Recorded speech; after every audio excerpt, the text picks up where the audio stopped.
Welcome back to the workshop. So regular viewers might remember I had a video series out a little while ago and it was all about converting this drill press from this to this.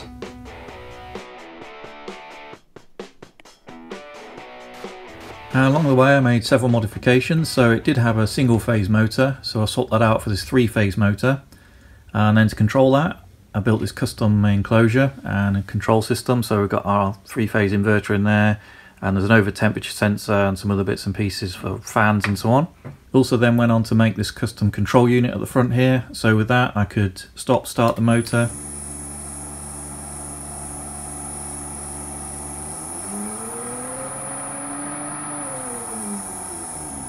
go forward, reverse,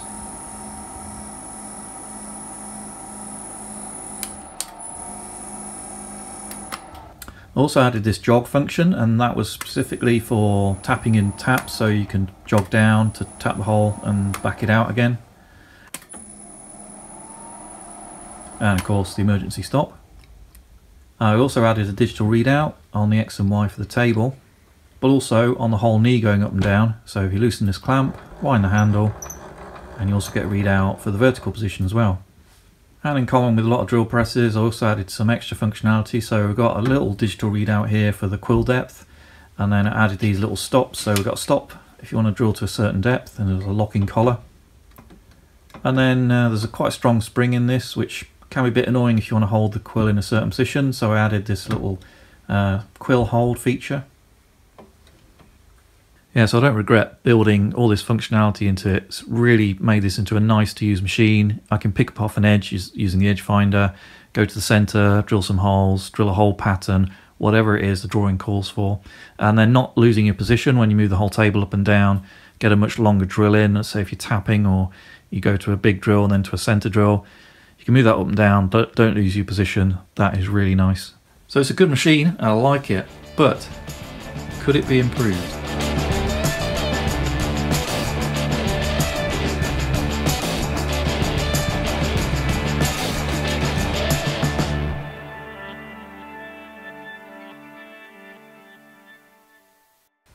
So if we lower it all the way down, just loosen the clamp, wind it all the way back down.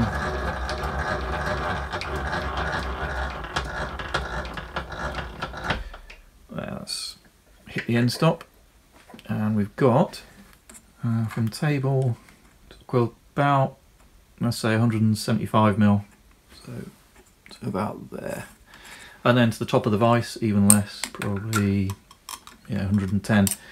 Now, that doesn't sound like a lot, and yeah, it would have been nice to have more. Most of the time, machine something on the CNC machine, it drops in here, and I'm drilling a hole pattern out to put a ball nut in, or something like that. So most of the time it's okay. Even tall stuff, yeah, you can get that in there. I've got some short drills, so that works. But there's the occasional time where you think, do you know what? I'd love to have just a little bit more travel in Z, and that would really make this a very, very nice machine.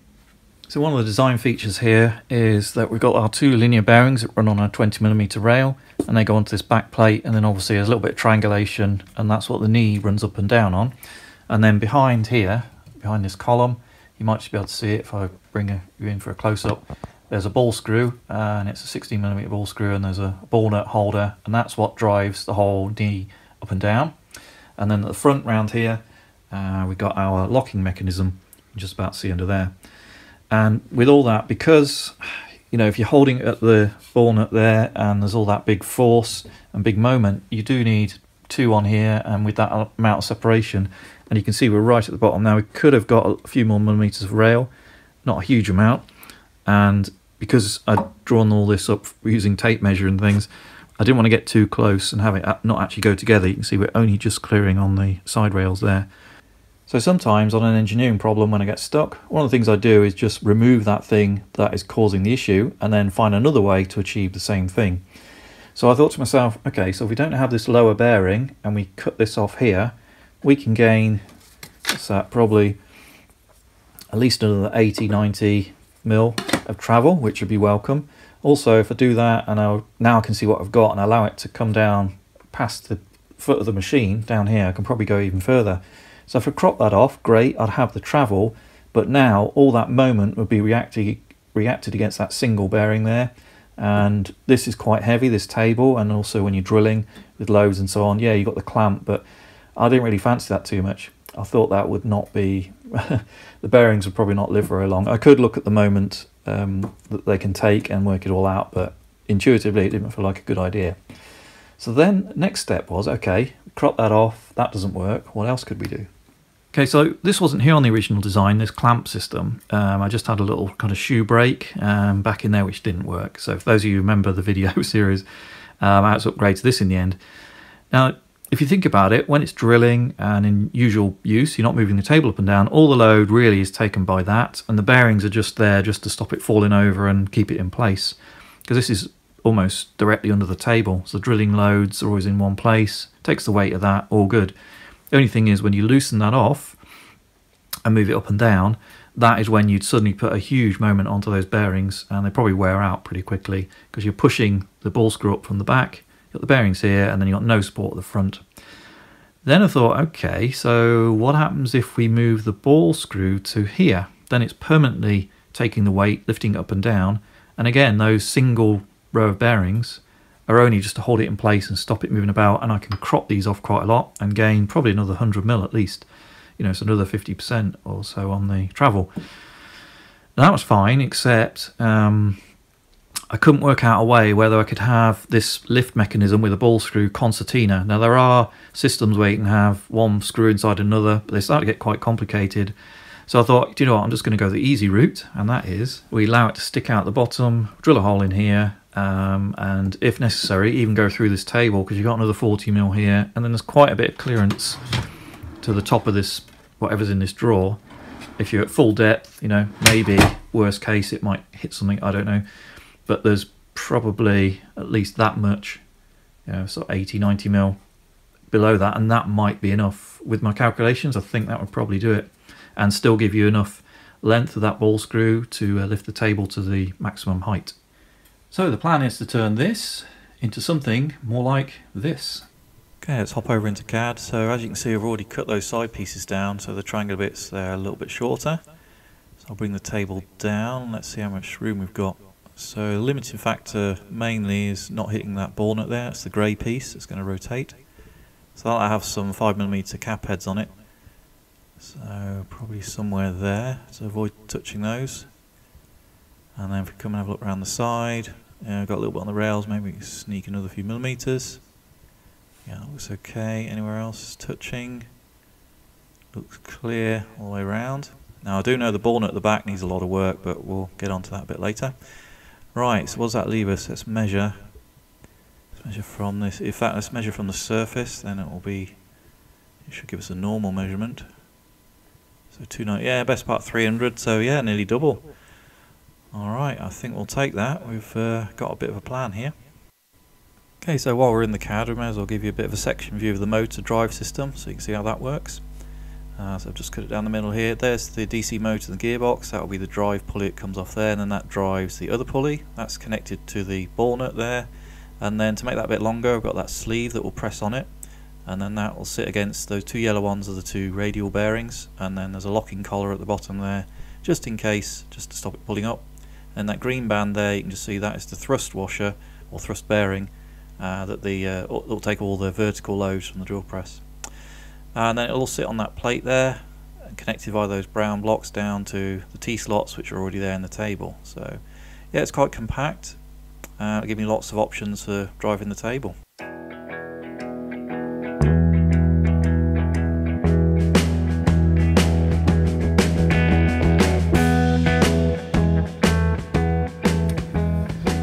So I'm sure you're familiar with these, especially if you've built CNC machines, maybe some 3D printers as well. But it's a regular ball nut. This is a 1605, so 16mm diameter ball screw, and then 5mm pitch. So every time it goes around once, it moves 5mm. On this design, I'm going to have the ball nut actually rotating. So that will fit into there. It will be screwed onto and slight press fit onto the pulley, and then underneath the pulley, I've got this, which is a thrust bearing with a washer top and bottom, so that'll sit underneath. That'll take all the axial load down there, because that'll be most of the load on this, because when you're drilling or just the weight of the table. So that's that little rectangle there, and that solid 1/8 thrust bearing. That will then sit onto this main plate, which also connects to the motor, and then there's a housing that goes into there. Well, there's two things. One is there's a housing that's pressed onto that ball nut to give it a long face so that it can push against these two bearings, which are these two. So they'll sit down there like that at the bottom, and then there's a spacer in the middle, and then there's a little lock ring at the bottom just to hold the whole thing together. I don't think it will come apart or go anywhere, but I mean, worst case, imagine if you're drilling something like brass and it tried to lift the table up. In theory, I guess it could pull this out if it pulled hard enough, so it's just got that lock ring just to stop it doing that. So effectively all we need to do now is jump on the lathe and machine a load of round stuff. So I looked through my stock and I've got various bits and pieces from projects over the years. I think there's enough here. We should find most of those parts hidden in there, and if not, I've got a little bit of stock ordered in anyway, just to keep me going. Not cheap, this stuff, is it? So well worth saving all your offcuts. Okay, the main drive pulley hasn't arrived yet, but when that does, I'll be able to machine that pocket in there and then press in the extension shaft and then drill and tap a series of holes to take the ball nut. There's an M5, so we can't do that one yet, but we've managed to machine everything else. So we've got this is our lock ring right at the bottom. Just simple piece there, tapped M5, a little bit of a recess because you don't want it all threaded. That's M5 there, and then a slight step just to make sure it bears only on that surface. We've got that one. We've also got the separator that goes between the bearings. So they'll be like that, and then that'll sit in the middle like that. So that's that one done. That's the drive plate that sits onto the table, so that connects between the ball screw and the underside of the knee. So there'll be a countersunk M8 in there, and that will go down. The ball screw will come in here. I'll drill and tap that for M8, so I'll connect that to that, and then this will screw up to the underside of the knee. So that's that one done. And then we've also got, so this is like the main housing, so this is where the bearings will be pressed. So these are 52mm outer diameter, so I've turned these to 51.98, I think they were, and then you'll see in between, because I don't like pressing bearings too deep if I don't have to, there's a little relief in the middle there where the spacer will go, and you can see they're just on the edge of wanting to go in. Yeah, if I only want these to be a light press, because if you need to get them out again, it's going to be a bit awkward. You're going to have to probably press on the inner race, but so be it. Yeah, so they're almost going to go. So there'll be two of those, and then this step here will press into the main plate, so that will hold that nice and firm. And then the axial bearing will sit on top of the plate, but be kind of about that location. So that's kind of it. Oh, and there's one more, which is the extension shaft. So this will go. Oh yeah, so this will go inside here. This will be a nice loose fit, but this will press onto the pulley, which is in the middle between here and here, and connect the whole thing together. So you'll have a ball screw with the pulley on it, nicely pressed into this, and then this will go. This is the inner part for these. So this is supposed to be a nice drop fit. Oh yeah, and you can see that's. I don't want that to be a press fit. I want that to be a nice easy fit on that. I might even open that up a little bit more just to drop it in so you can hand assemble it. And then right at the bottom there's the lock ring. Oh, I haven't tried it, but yeah, that goes on nicely. That will lock the whole thing together like that. Hope that makes a bit of sense. Right, now there's also going to be a flat plate, so this is what everything will kind of be referenced to. So this is a hole that tube with the shoulder in it will be pressed into to form a complete plate with a bearing in it, and then the motor with the gearbox on it will go in here. There's plenty of adjustment room in there. That's where the small pulley will be. You sort of see it in the side view, and then it will sit up on these little blocks that go at the sides. I've got some stock for that, and it will go. The hole will go all the way through, and it will bolt that all the way down into a clamp that sits into the T-slots in the base of the drill press. So I've got the material for that. I don't want to machine it yet until the actual motor arrives, just in case these dimensions are not as per the drawing. I think there's an eBay special, you want to wait till it arrives before you commit, because I think just this piece what is it, 175 by 166. So I bought 200 by 200 by 8, yeah. And it's best part of £20, so you know, I only want to machine that once really. Aluminium's really, or all metals are really expensive now. So I'll save that till the motor arrives. And then in my scraps bin, I've just found 2 pieces here that will be perfect. I'll be able to get those 2 side blocks out of that. 20mm plate overkill, well, don't forget that the whole weight of that table, the knee, and your drilling force is going to go through these, and they need to stop the plate that sits on top of it from bending so as well, so they do sort of 2 jobs. So yeah, I thought go for 20mm plate, why not? I've got it. And there's the plate that the motor will be mounted to, and I lost it. Oh yeah, this housing will be pressed in, so it'll form a complete unit with the bearing assembly all inside. So that's a quick overview.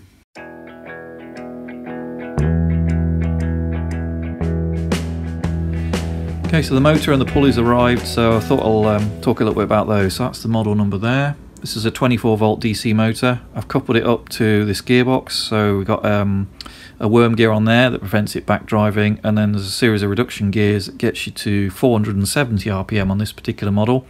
They sell a range of these, but that's the one I went for. And with that, and the ball screw at 1605, I worked out that it would take about 7 seconds for the table to go from the bottom to the top, which I thought was pretty good. You don't want it too fast, so you can never get it in the right position or it crashes. Also, you don't want it too slow, so it takes forever. And then you might notice on the back here, this particular model's got an encoder. What can we do with that? Well, you see the little sensors there. So this is a quadrature type, so it's going to put out 2 pulses. One will slightly lag the other, and with that we can look at direction, we can set the speed, we can do feedback to see if it's stalled, a whole load of things that we can do with that. So it's only about another £3 to have the encoder. Thought we'll give that a try, and that's why it's got so many wires.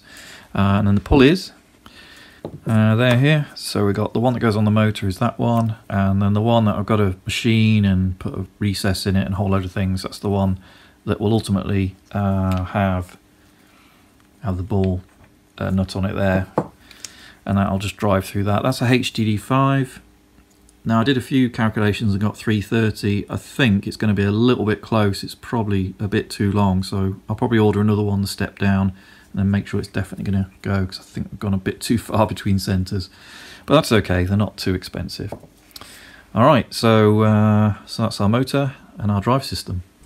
So to measure the torque I needed on the motor, I just used this scale just to measure the force it took to initially move that table. And then I measured the distance from the centre out to the handle, so I've got my radius. Then I multiply those 2 together, and that's force times distance, that's the torque I needed. And then I made sure the motor was strong enough for that, so we're at 8 kilogram centimetres normally. It would go up to 17 max if you overload it a bit, but just to give it a helping hand, because I think I needed 10 kilogram centimetres. You see I've got this step down pulley, so I had plenty of torque there.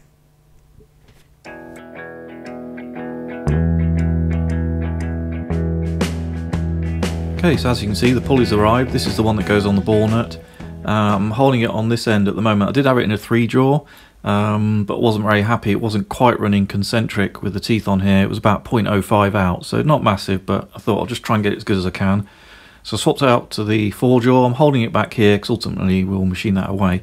I'm just picking up on the bore for now and getting it pretty close, and hopefully, as you can see there, yes, just under 0.01, so we'll live with that. That's got us pretty close. So now we'll come around here and just check where we are on the teeth and then make any fine adjustments as necessary. Okay, so I had to do a little bit of fine tuning, but now it's pretty close. So we're about 0 there. 0.01. 0.01. 0.01, maybe 0. Oh, went past it. Yeah, somewhere there, about 0. So I think pretty good and certainly accurate enough for what we need to do now. So we'll take this out of the way. So we've got a bore, a clearance for the ball nut, and then we've got a bore, an interference fit for the shaft that goes in there that then goes into the bearings. So let's clear this out of the way and get started. I guess before we do that, I'll just talk about exactly what we're going to be doing here. So this is the part and the drawing. And so what we need to do is, obviously it comes with a boss on it. So I'm holding it by that boss at the moment, but ultimately that will be machined away. And the first operation is we need to bore this out to, can't see the dimension, but oh yeah, we go 28.1, so that's clearance of the ball nut. So that will pass all the way through there. And then you can see it's got a bolt pattern on the top there, and that's to match the bolt pattern here. So that will be bolted in and attached to that. And then there's a counter bore here, which is, although I've labelled this up as 40, it needs to be a nice fit onto this 40mm part that I've turned here, and that'll be pressed into there. So we'll probably make it about 0.05 under, so maybe 39.95, 96, somewhere there. Maybe warm this up a little bit and freeze this if we really feel we need to do that, but I definitely want to make sure it presses in nice and square and is flat against the bottom there, because this part then will run in the two bearings that go in the lower housing. So this will keep the concentricity for the whole assembly, so it needs to go in nice and straight. So let's start off by getting our counter bore in, 28.1, and then we can make our precision bore down here.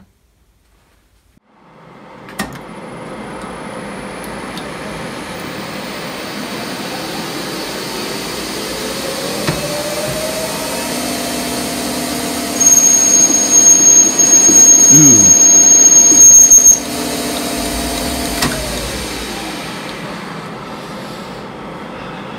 It's chattering a bit, hold on.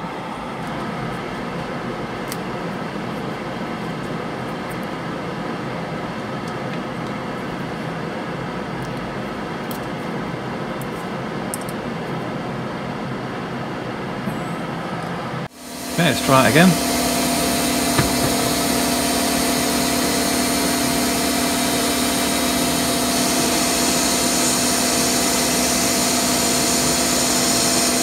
Much better.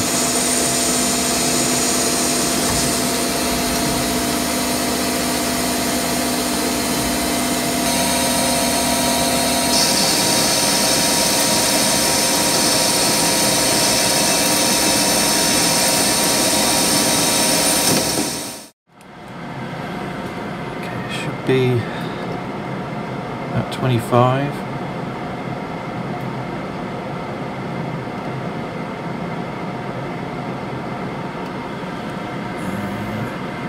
A little more to go. Okay, we're just going to do our final pass now. I'll just drop the feed rate down a little bit. Get a nice finish.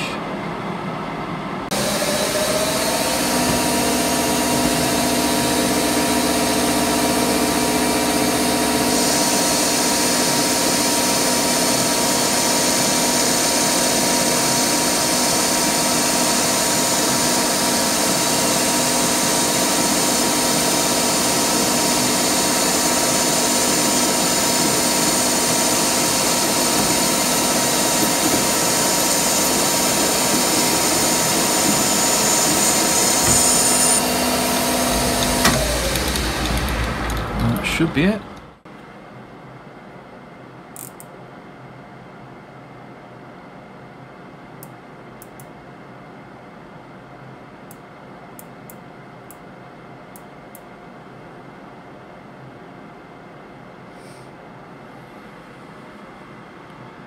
Right.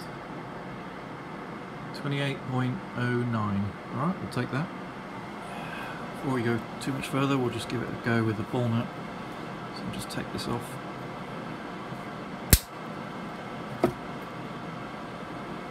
Try not to lose the tube.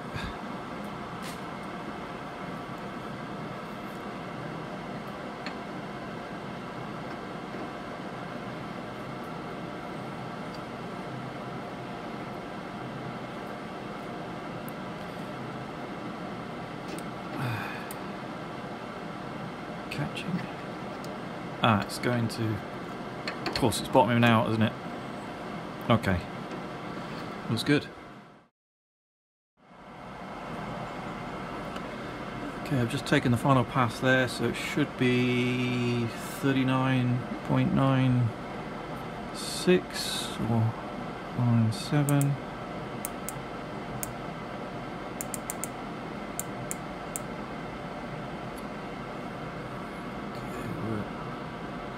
39.98. Okay, with a bit of Loctite, we'll press that in, no problem.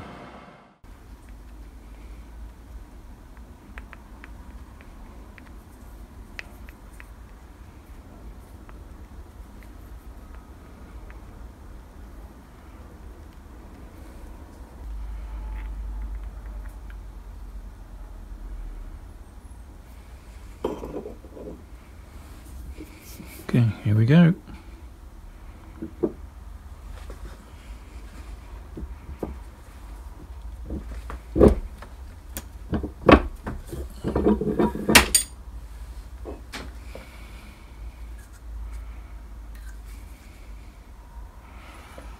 Okay, that's fully home.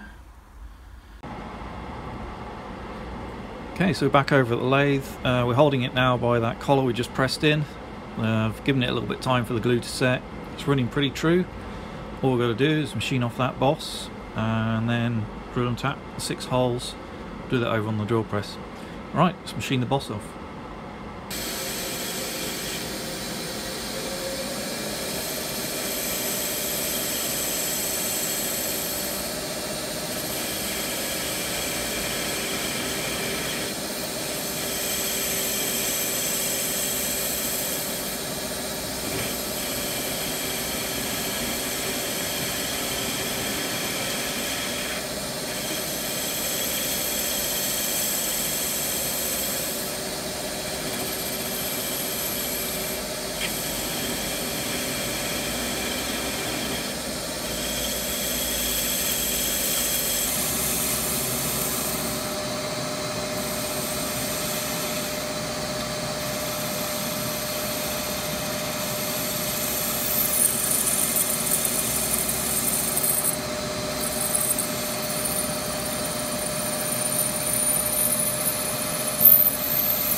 Okay, so I've got the part in the vise here, and then I've put the ball nut in there, and then I just used the dial test indicator just to get that aligned to the axis. So my original plan was I'd get that aligned, take that out, find the centre of the bore there, and then use the hole circle function to drill the 6 holes out. But I think, basically because we got the part there, I think what I'll do actually is use a transfer punch, but not quite in the normal way. So down here I've got everything I need to do the tapping. So we've got our main drill and then the tapping size, and then we've got our tap there, countersink there just to clean it up before we put the tap through. I'll just start the taps in the machine. I've put a few hours into this part, I don't want to snap a tap, and then we'll just finish it off by hand. So I've got these transfer punches here, and usually the holes in these ball nuts are 5.5, which is that one. And in case you haven't seen these before, they've got this kind of hardened point, and they've got a reasonably accurate diameter. You put it through the hole of the part that you're trying to match, and then it will put a little impression, a little point in the other part there. Although I might be back to, yeah, I haven't got enough travel, have I? That's your maximum. I guess I could bolt this directly to the table. That would probably gain me the space, but that's going to get a bit awkward and it's going to move around. Or another plan. I don't really want to cut this down, so I'm sure I've got a bit of stock of 6mm steel. Just machine it down to 5.5, maybe put a point on the end. I don't think I'll harden it because it's only going to aluminium and I'll only use it once or 6 times, and then I'll have enough space. Or another idea which I quite like, Yeah, I'll still make a little short rod that goes in there that picks up off the first hole, but so we know the PCD, it's 38, and we know they're on a 45 degree, and we got 6 there. And so if we start with this hole here, and it's at 0, so if we pick up off that hole, we 0 the table, X and Y, and then we come back half that, so 19 in X will be at the 0. We then 0 X and Y again, and then we set up a PCD function of 38. We tell it how many we want and the angle, and then we go out to the first hole and see if it matches. And if it matches the sort of mark we've made, then we know we're on track and we can do the rest of it. I guess that's kind of the same way of saying picking up the center of the hole using a center finder, but I quite like this because you're definitely picking up off the existing hole there. I guess many ways, aren't there? Anyway, let's go with that. Quite like that idea, and we'll get going. Okay, and there we are. So I've just turned that end down to 5.5mm, and then there's a little point on the end just to make a mark, little chamfer there, so I can hold it in the chuck, and we can mark out our holes.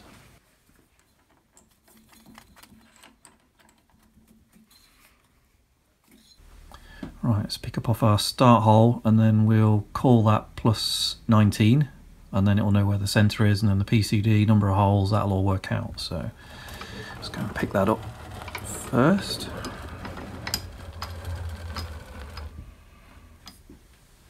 I think we'll do it by dropping the quill rather than raising the table, so now I can keep this in the same place and may even be able to do all the drilling operations.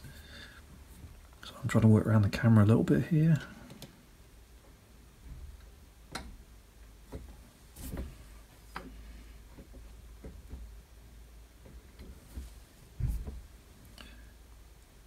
I made it quite a nice close fit, so is that deflecting?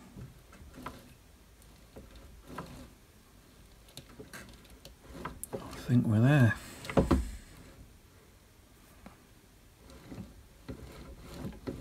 Yeah, that feels good. Okay, so we're in the middle of the part, 0, 0, going to the hole function. Okay, yeah, we need 19, so that's fine. Start angle be 0. End angle, now we're going to come all the way back on ourselves, so that is 0 as well. Well, this can be a bit confusing, but we're going to have 8 holes, although we're going to come back round on ourselves, so you might think that's 9, but it's 8 unique holes. So I'll put 8 in there. And we're going to... I've never worked out what the direct is. I assume it just means you're going to move around manually. Always go with 1. Oh.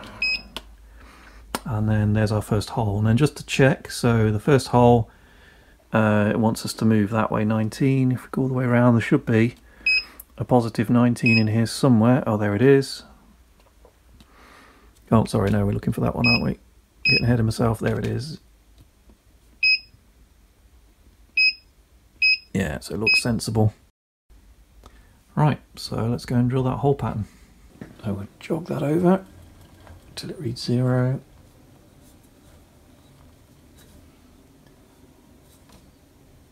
Somewhere there, okay, and that should be in line. Trying to block the camera. Oh yeah, perfect. All right, let's get drilling.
Now we're done.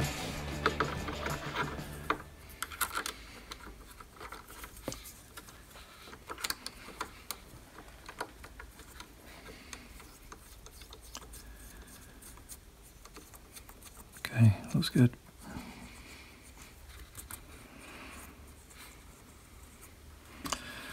Alright, I think we'll probably just put the 4 corners in. That will be plenty enough for this application.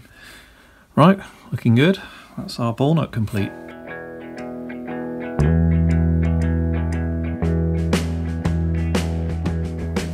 Okay, so the main housing's in the oven, so got that warmed up nicely now, and just for good measure I put the bearings in the freezer just to try and maximise the temperature difference. Probably would have gone in okay before, but I don't want it to bind up, and it's quite a deep hole that they've got to be pressed into. So this is the nearest tool I've got just to press the bearing in, and then the separator will go in, and then the second bearing will get pressed in again with that, and hopefully it'll all go in nice and square. So let's go and retrieve the parts and we'll press them together. Okay, main housing pretty hot, bearings cold. Let's go for it. Quick.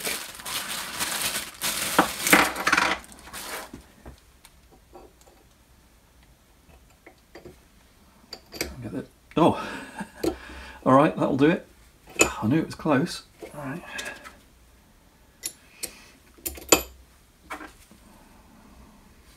Yeah, you can see how frosty they are. Can you get lucky with this one?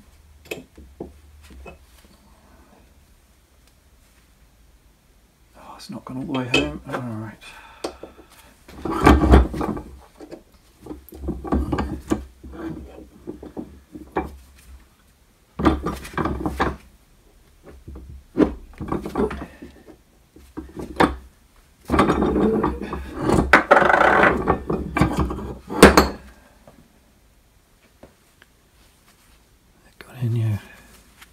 I think that last one I ended up pushing a little bit on the inner, but so be it. Yeah.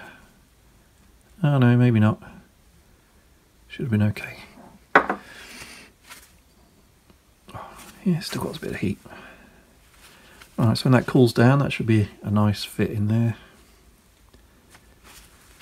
Alright. Pleased with that. Okay, so let's have a look at what we've got so far then. So that's the little unit we just pressed together. It's cooled down nicely now. Hopefully that will work okay. So that's the main housing that will get pressed into this plate here. We haven't made that yet.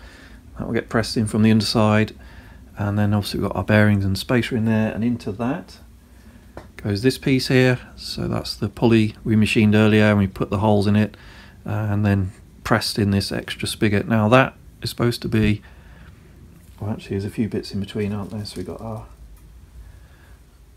thrust bearing there, so it allows it to take very large axial loads but still spin, and that will go onto there.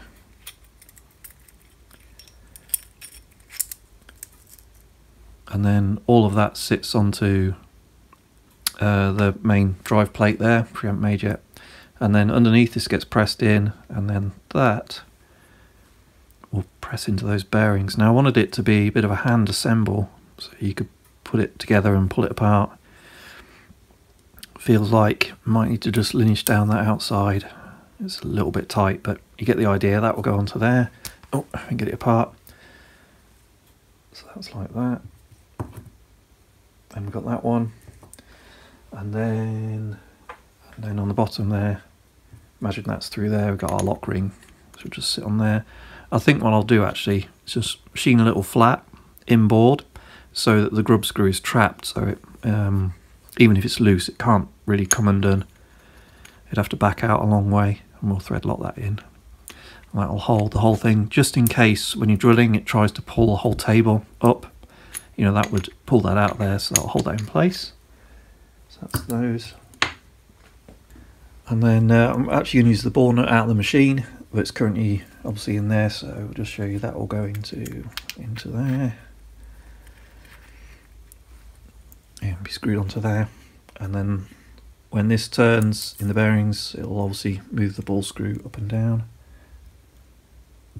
See if we can put it like that, because and then got the belt, and then the motor and its pulley. In fact, I'll probably end up going that way.